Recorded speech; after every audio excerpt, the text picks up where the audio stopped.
শুভ সকাল বন্ধুরা। এই যে রোদের দিকে চেয়ে বসে পড়লাম, মুড়ি নিয়ে বসে পড়েছি।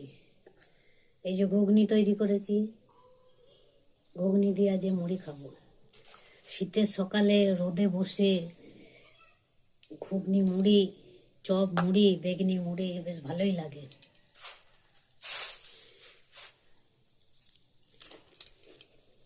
তোমরাও চলে আসো।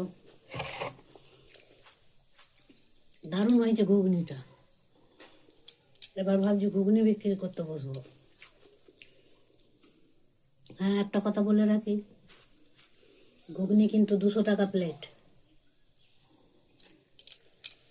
এখনই তোমরা বলবে কেন, 10 টাকার জলের বোতল যদি 200 টাকায় বিক্রি হয়, তাহলে আমার 10 টাকার ঘুগনি 200 টাকায় বিক্রি হবে।